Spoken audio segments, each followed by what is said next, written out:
చేసుకోవచ్చు, ఎటువంటి ఇబ్బంది లేదు. ఓకే గురుగారు, మరో కాలర్ ఉన్నారు. హలో హలో, నమస్తే అండి, మీ పేరు? నా పేరు నాగలక్ష్మి. నాగలక్ష్మి గారు ఎక్కడి నుంచి కాల్ చేస్తున్నారు? ముందై కాలేదు. ఓకేనండి, ఎవరి గురించి తెలుసుకోవాలనుకుంటున్నారు? నా గురించేనండి. ఓకే, మీరు పుట్టిన తేదీ టైం ఉందమ్మా? పుట్టే టైం నవంబర్ 14 అండి, సోమవారం ఉదయం 8 గంటలకి. నవంబర్ 14. ఏ సంవత్సరంలో పుట్టారు? 41 అలా ఉండొచ్చండి. మీకు వయసు 41? 41 ఉండొచ్చు సుమారు. 41 అంటే 79లో పుట్టారా? 83. 78 కానీ 79.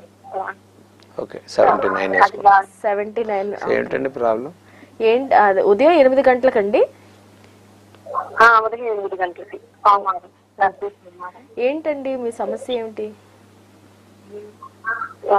కొంచెం ఒంట్లో బాగుంటలేదండి, నీరసంగా ఉంటుంది, కొంచెం ఆర్థిక ఇబ్బందులు. ఓకే, మాట్లాడండి అమ్మా, గురుగారితో మాట్లాడి మీ సమస్యకు పరిష్కారం తెలుసుకోండి. నమస్కారం అండి. నమస్కారం అండి. చెప్పండి మా, మీ పూర్తి పేరు చెప్పండి. నా పేరు నాగలక్ష్మి.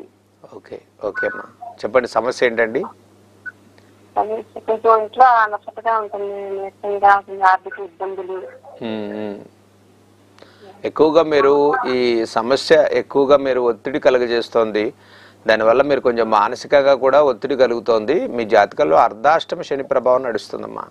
ముందు మానసికంగా మీరు ధైర్యంగా ఉండండి, అన్ని సమస్యలకు పరిష్కారం దొరుకుతాయి. దీంతో పాటు మీరేం చేస్తారంటే ప్రతి శనివారం అండి చక్కగా నవగ్రహాల దగ్గర ఒక దీపం పెట్టండి. మీ దగ్గరలో శివాలయం ఉంటే శివాలయంలో నవగ్రహాల దగ్గర ఒక దీపం పెట్టండి, నవగ్రహ ప్రదక్షిణాలు 9 చేయండి. దీంతో పాటు ప్రతిరోజు కూడా అమ్మవారికి దుర్గా సప్తశ్లోకి అని ఉంటుందండి, అంటే 7 శ్లోకాలు ఉంటాయి దుర్గా అమ్మవారివి. 7 శ్లోకాల్ని ప్రతిరోజు కూడా చక్కగా చదువుకుని ఒక ఆవునేయి దీపం పెట్టండి అమ్మవారికి. విశేషంగా శుక్రవారం కుంకుమార్చన చేయించండి. మీ ఆర్థిక సమస్య నివృత్తి అవుతుంది, మనోధైర్యం పెరుగుతుంది, కుటుంబ సమస్యలు కొద్ది కొద్దిగా నివృత్తి అవుతుంది. ఇప్పుడు ఎక్కువ నడిచేటువంటి అర్ధాష్టమ శని ప్రభావం వల్ల ఈ సంవత్సరం మీకు ఆగస్టు 26 తర్వాత నుంచి కొంత ఉపశమనం కలుగుతుంది. ధైర్యంగా ఉండండి. నవంబర్ నుంచి అనుకూల సమయం కనిపిస్తోంది. ఈ పరిహారాలు మీరు కంటిన్యూ చేసుకోండి, మంచి ఫలితాలు కనిపిస్తాయి.